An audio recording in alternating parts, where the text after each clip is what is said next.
Banyak soalan dan juga spekulasi tentang Cole Palmer, dan dalam beberapa hari terakhir muncul kabar angin di England yang Palmer mungkin mahu kembali semula ke Manchester, mungkin ke United ataupun tinggalkan Chelsea pada musim panas nanti. Dan ramai peminat tertanya-tanya sama adakah akan ada pergerakan pada bulan Januari. Tapi mai saya jelaskan situasi sebenar. Untuk Januari, tiada apa yang akan berlaku untuk Cole Palmer. Chelsea sangat jelas tentang kedudukan mereka.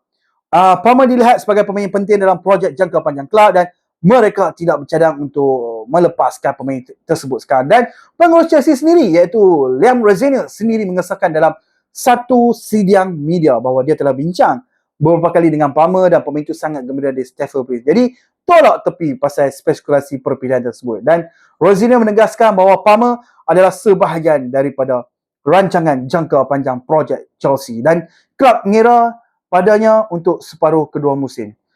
Mengharapkan kepada beliau. Dan sudah tentu akan ada selalu spekulasi dan juga kabar angin tentang pemain berbakat seperti Palmer. Dia seorang pemain muda yang sangat luar biasa, mempunyai potensi yang besar dan sudah tentu nama ini akan terus dikaitkan dengan cerita-cerita perpindahan di media masa. Dan tapi buat masa ini Chelsea tidak mengambil sebarang tindakan untuk menjual ataupun meminjamkan Palmer kepada kelab lain. Dan kesimpulan cerita tersebut, Januari ini Palmer kekal di Stamford Bridge, fokus kepada Chelsea dan kelab yakin dia akan memainkan peranan yang sangat-sangat penting dalam misi mereka pada musim ini. Spekulasi akan terus wujud, tapi hakikatnya Palmer adalah bahagian projek utama masa depan Chelsea.